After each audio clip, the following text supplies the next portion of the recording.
یه لحظه فکر کن.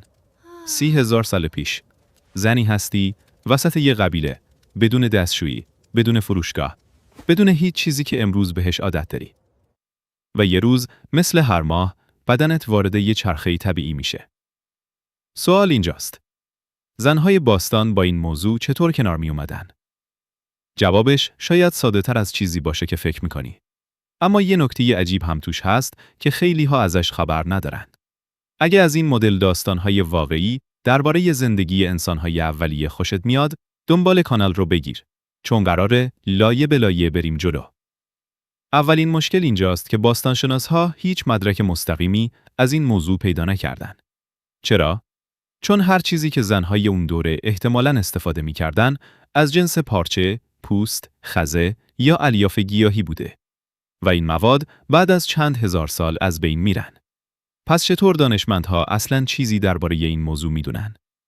اینجاست که ماجرا جالب میشه. چون وقتی مدرک مستقیم نیست، دانشمندها از یه راه دیگه وارد میشن. اونها میرن سراغ قبیله‌هایی که هنوز هم به شکل شکارچی گردآورنده زندگی میکنن. قبیله‌هایی که سبک زندگیشون شباهت زیادی به انسان‌های اولیه داره و از رفتار اونها یه تصویر کلی میسازن. اما این تصویر 100% قطعی نیست. یکی از چیزهایی که توی این قبیله‌ها دیده شده، استفاده از خزه، برگ‌های نرم یا پوست حیوان به عنوان یه پده طبیعیه. منطقی هم هست، چون این مواد در دسترس بودن، جذب رطوبت داشتن و میشد دورشون انداخت یا شستشو داد. اما اینجا یه سوال جدید پیش میاد. آیا زنهای باستان اصلاً به اندازه امروز پریود می شدن؟ جوابش نه. و این دقیقاً همون نکته‌ای که خیلی ها نمیدونن. یه محقق به اسم برولی اشتراسمن سالها روی زنهای قبیله دوگون در آفریقا مطالعه کرد. زنهایی که سبک زندگیشون به انسانهای اولیه خیلی نزدیکتره تا یه زن امروزی. و نتیجهش عجیب بود. زنهای اون قبیله در طول زندگیشون خیلی کمتر از یه زن امروزی پریود می شدن. شاید فکر کنی این یه اتفاق تصادفیه، اما یه دلیل مشخص پشتش هست. زنهای امروزی معمولاً 1 یا 2 بچه دارن و بین بارداری هاشون فاصله زیادی میافته. اما زنهای شکارچی گردآورنده بیشتر عمرشون یا باردار بودن یا در حال شیردهی. و بدن انسان وقتی داره شیر میده معمولاً باعث توقف موقت چرخه قاعدگی میشه. پس زن باستانی شاید توی کل زندگیش فقط چند 10 بار پریود میشد، نه چند 100 بار مثل یه زن امروزی. اما این یعنی اون موقعی که پریود اتفاق میافتاده چه اتفاقی میافتاده؟ اینجا دوباره برمیگردیم به همون خزه ها و پوست ها. اما یه چیز دیگه هم هست که شاید عجیب تر باشه. توی خیلی از جوامع سنتی این دوره با یه سری قانون اجتماعی خاص همراه بوده. توی بعضی از قبیله‌ها زنها در دوران پریود از بقیه گروه جدا می شدن. بهش میگن آلاچیق پریود یا خونه ماه. شاید اول فکر کنی این یه شکل از طرد کردن یا تحقیره. اما وقتی عمیق‌تر نگاه کنی ماجرا انقدرها هم ساده نیست. توی خیلی از این جوامع این دوره جدایی به عنوان یه استراحت دیده می شده، نه مجازات. زنها از کارهای سنگین روزانه معاف می شدن. بعضی وقتها زنهای دیگه قبیله هم توی همون فضا جمع می شدن. و این باعث می شد یه ارتباط اجتماعی قوی بین زنها شکل بگیره. اما یه سوال مهمتر هنوز باقی میمونه. چرا اصلاً این باور شکل گرفت که خون قاعدگی باید مخفی یا جدا نگه داشته بشه؟ بعضی از انسانشناسها یه نظریه دارن. میگن ممکنه این باور از یه واقعیت خیلی عملی شروع شده باشه. بوی خون میتونسته حیوانهای شکارچی رو جذب کنه. توی محیطی که پلنگ، خرس یا گرگ همیشه نزدیک بودن، این یه خطر واقعی بوده. پس شاید جدا شدن موقت در اصل یه راهکار بقا بوده، نه یه رسم بی‌دلیل. اما این تنها توضیح ممکن نیست. یه نظریه دیگه میگه این رسم‌ها بعدها بیشتر جنبه اجتماعی و باوری پیدا کردن تا عملی. توی خیلی از فرهنگ‌ها خون به طور کلی یه چیز قدرتمند و گاهی ترسناک در نظر گرفته می‌شده، نه فقط خون قاعدگی. پس ممکنه این باورها بیشتر از ترس یا احترام به یه نیروی ناشناخته شکل گرفته باشن، نه فقط بوی خون. حالا بریم سراغ یه بخش دیگه ماجرا. باستانشناسی فقط به عصر حجر ختم نمیشه. وقتی میرسیم به تمدن‌های باستانی، مثل مصر، یونان یا روم برای اولین بار مدارک مکتوب پیدا می‌کنیم و اینجا دیگه حدس و گمان نیست. توی مصر باستان، پاپیروس ابرس که قدمتش به حدود 3500 سال پیش برمیگرده، یکی از قدیمی‌ترین متون پزشکی دنیاست و توش اشاره‌هایی به مشکلات مربوط به قاعدگی و درمان‌های گیاهی وجود داره. این یعنی مصری‌های باستان نه تنها این موضوع رو میشناختن، بلکه براش دنبال درمان هم بودن. بعضی از مورخان معتقدن زنهای مصری از پارچه‌های کتانی نرم شده استفاده می‌کردن.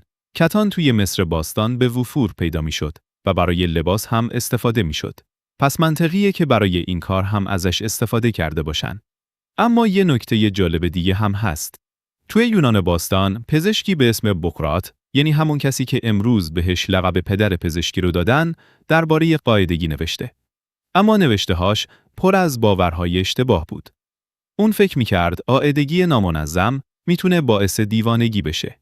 جالبه که این باور تا قرن‌ها بعد هم توی پزشکی غربی باقی موند. پس می‌بینی که حتی وقتی به تمدن‌های پیشرفته میرسیم، دانش دقیق کم بوده و باورهای غلط زیاد.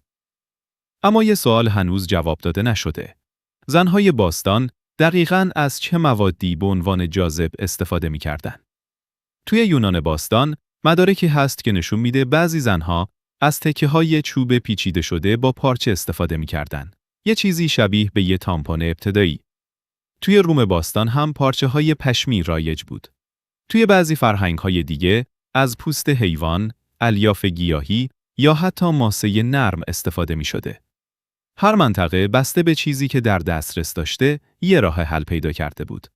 اما نکته مهم اینه که تقریباً همه این راه حل‌ها یه هدف مشترک داشتن. جذب مایع، قابل استفاده دوباره یا دورانداختنی بودن و در دسترس بودن مواد اولیه.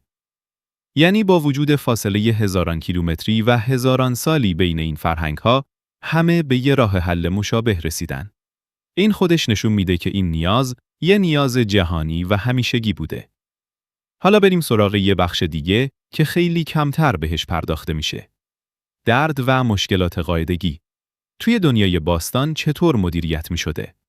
چون قاعدگی همیشه فقط خونریزی نیست. گاهی درد شدید همراهشه.